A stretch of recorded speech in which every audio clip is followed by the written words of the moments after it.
Hi. Today I want to talk about a topic that is very close to my heart, and my heart goes out to anybody who feels this, and that is loneliness. Now, loneliness sucks.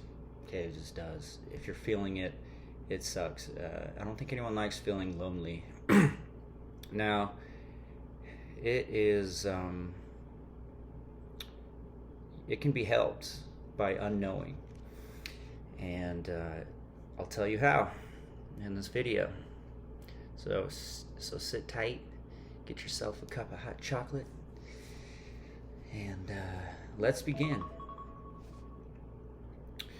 Loneliness is a neurosis that's created by thoughts specifically of separation.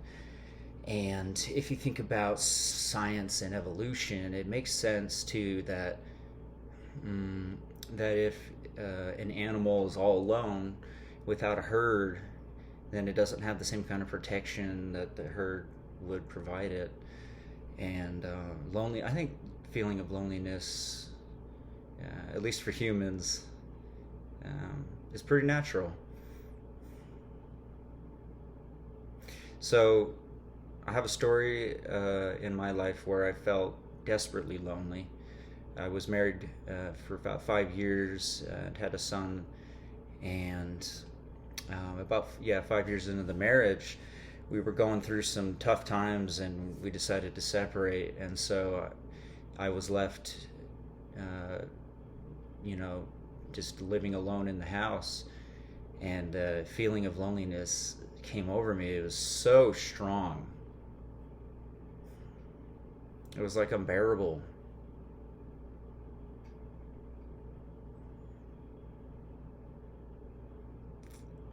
Those little bitch thoughts create loneliness.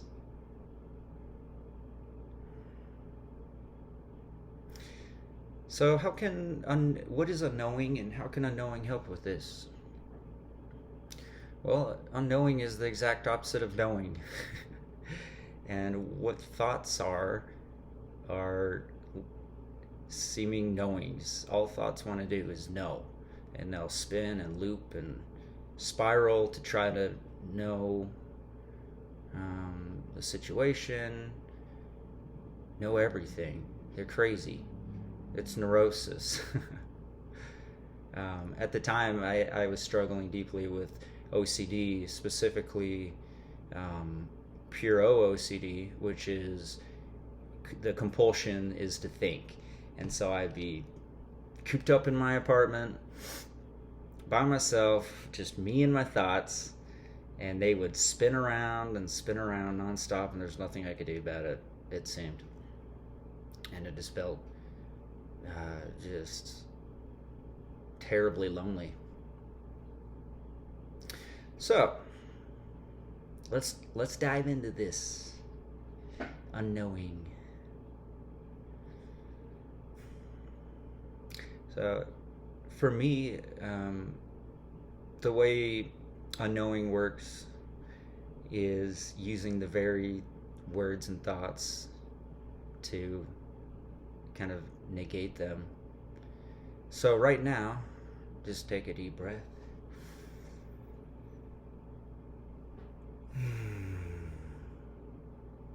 And ask yourself, what is happening right now if words were never invented?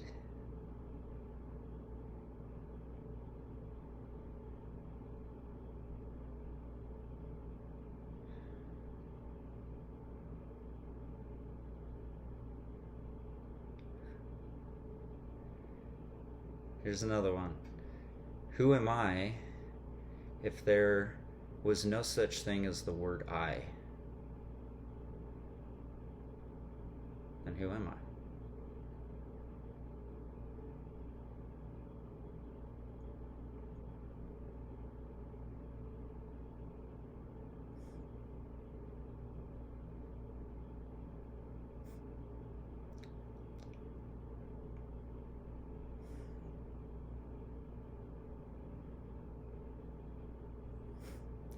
The answer doesn't matter, but where it brings you is pretty incredible. You could say the answer is, I don't know.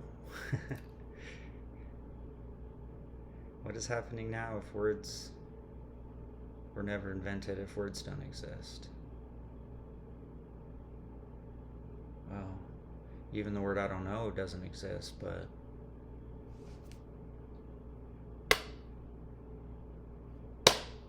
it's just whatever's going on right now. It just brings you into that present moment.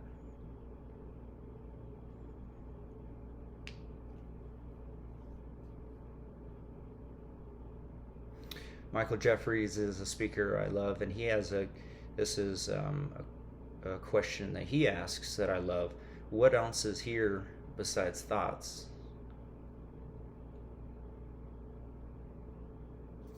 What else is here besides thoughts?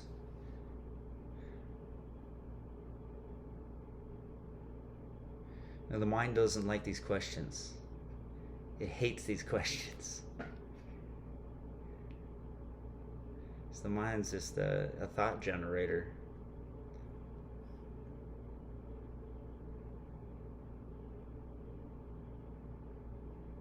I don't really like the phrases that sometimes I hear, like there's no one here, or there is no I,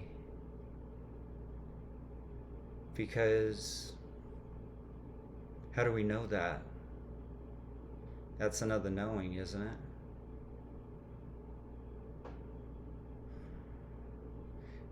Peace comes when it's seen that these words don't exist. Not really. You can't touch them. You can't taste them. They want to be real. They want to have meaning.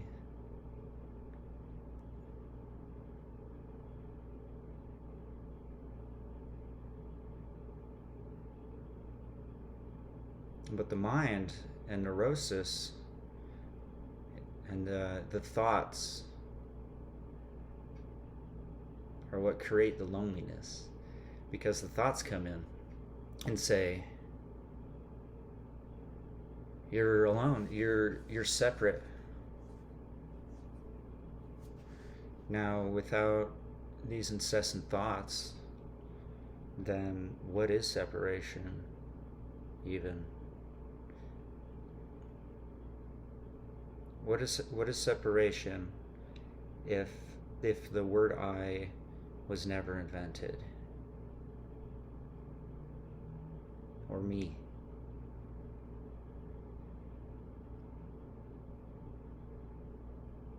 It's unknown, but go there. Try to think about it. Let the thoughts come to a screeching halt, and you'll start to see the present moment. You'll start to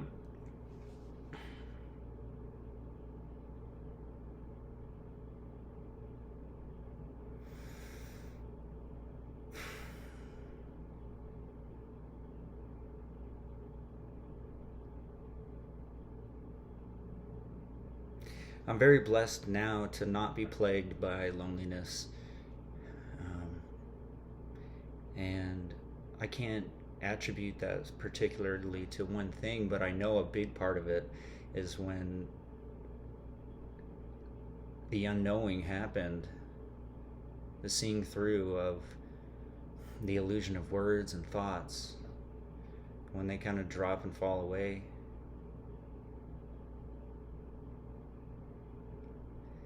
Then it's just blissfully whatever it is, without judgment.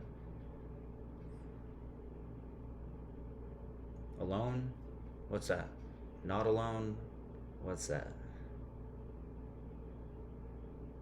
That doesn't mean feelings won't come up that are very strong, but when these feelings aren't judged as good or bad and they're just experienced, then they can be processed and they can move on. So let's go there again. What is loneliness? What is being alone? if the word alone was never invented, if the word I was never invented, or me? It just doesn't make sense anymore.